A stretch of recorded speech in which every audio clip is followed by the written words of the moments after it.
Kita semua tahu Atlanta kan? Salah satu pusat budaya paling dinamis di Amerika. Tapi ada yang aneh.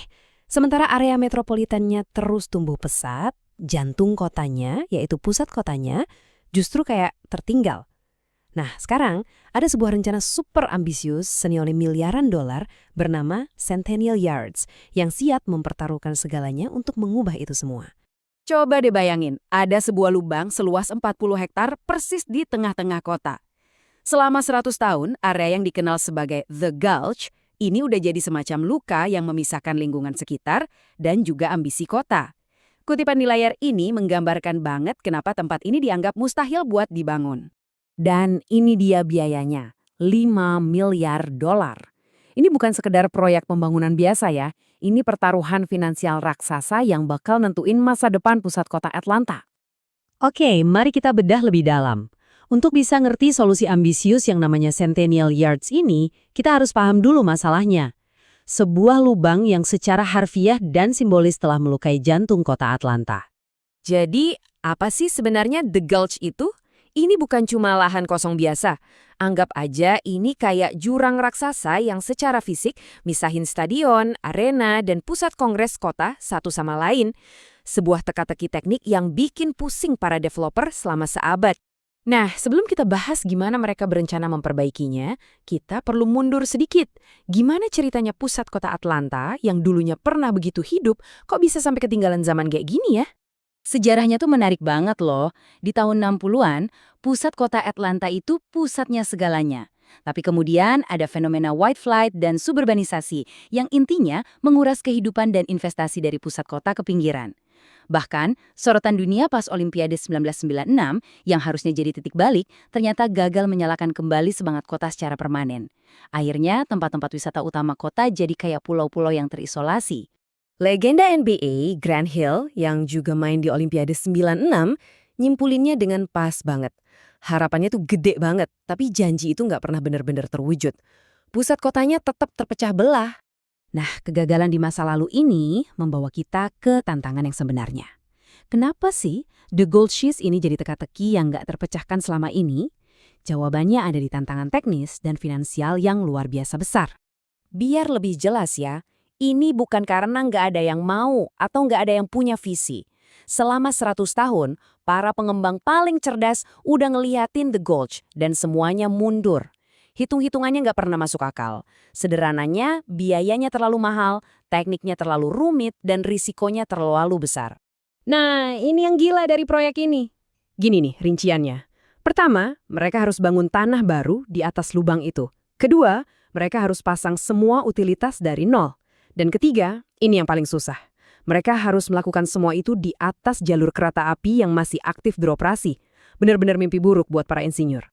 Dan semua itu bahkan sebelum satu batu bata pun diletakkan untuk bangunan pertama, punya biaya awal sebesar 800 juta dolar. Itu cuma biaya untuk membuat lahannya siap dibangun. Gila kan? Jadi, siapa yang berani ambil risiko segede ini? Butuh visi dan koalisi yang benar-benar baru untuk akhirnya bisa memecahkan teka-teki The Gulch ini. Dan inilah tokoh utamanya, Tony Ressler. Waktu dia beli tim basket Atlanta Hawks, dia nggak cuma ngelihat arenanya aja. Dia ngelihat lubang di seberang jalan, dan di saat orang lain ngelihat masalah, dia malah ngelihat peluang transformasi yang luar biasa. Dan jelas, dia nggak sendirian. Ressler ngumpulin the dream team investor yang mencerminkan keragaman Atlanta itu sendiri. Mulai dari legenda olahraga kayak Grant Hill dan Shaq, sampai ikon musik kayak Usher dan 2 Chainz, plus tokoh-tokoh masyarakat yang sangat dihormati. Punya visi itu satu hal, tapi eksekusinya itu cerita lain. Nah, kepingan puzzle terakhirnya adalah CIM Group, sebuah firma pengembang yang dipimpin oleh saudara laki-laki Ressler. Mereka ini punya rekam jejak dalam menangani proyek-proyek raksasa dan rumit kayak gini di kota-kota lain.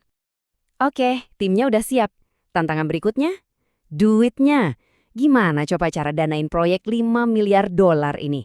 Nah, inilah yang mengarah ke kesepakatan finansial yang kompleks dan juga kontroversial dengan pemerintah kota Atlanta.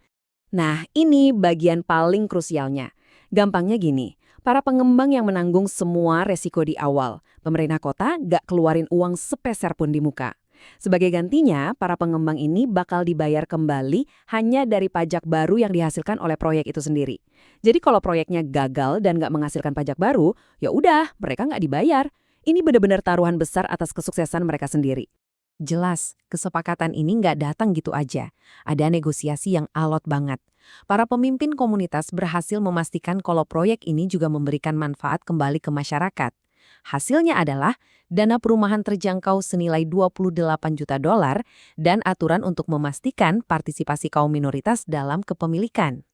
Oke, dealnya udah jadi. Pertarungan sebenarnya baru dimulai, pembangunan. Kisah ini membawa kita ke masa sekarang, di mana konstruksi lagi berjalan ngebut dan ada tenggat waktu global yang udah menanti. Konstruksi dimulai tahun 2021. Saat ini juga, mereka lagi ngerjain 6 pengembangan sekaligus. Dan tekanannya makin gila karena Piala Dunia FIFA bakal datang ke Atlanta tahun 2026 dan seluruh mata dunia akan tertuju ke sana. Tekanan ini kerasa banget, bahkan dari Tony Ressler sendiri. Kata-katanya ini nunjukin betapa besar tekanannya. Waktu terus berjalan dan masih banyak banget yang harus dikerjain untuk memamerkan apa yang lagi mereka bangun kepada dunia. Jadi, apa sih yang lagi mereka bangun? Visinya tuh gede banget. Ribuan apartemen, area retail dan hiburan yang luas, dan sebuah gedung konser. Tujuannya adalah menciptakan sebuah pusat kegiatan baru yang akhirnya bisa menghubungkan semua atraksi utama di pusat kota. Ikon hak-hak sipil, Duta Besar Andrew Yang, melihatnya lebih dari sekedar bangunan. Dia berharap ini bakal menjadi poros baru bagi Atlanta, sebuah visi untuk masa depan kota ini. Dan ini membawa kita pada pertanyaan terakhir. Apakah taruhan senilai 5 miliar dolar ini akan benar-benar menyatukan Atlanta, menciptakan jantung kota yang hidup untuk semua orang?